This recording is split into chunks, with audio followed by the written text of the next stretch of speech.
sa mananay. Ano wala guys, ang ako nga bukid is scattered dito para sa auto ko nga scattered char lang. So ako mapautwas ang akong hebaban at for sure kinanglan tukangan ang lepton, di ba? Pang malakasan. Ano ya, ang katasibon na ka lipstick.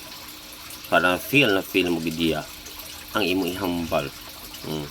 Atwas si banat. Di ba? Wala na pang malakasan. Ready? Pautwas na ko ibubunot. Sa panahon ngayon guys, dalawa lang ang klase ng lalaki. Una, yung lalaking madaling makakita ng jowa na babae. At yung panghuli ay yung lalaking madaling makakita ng jowa na lalaki.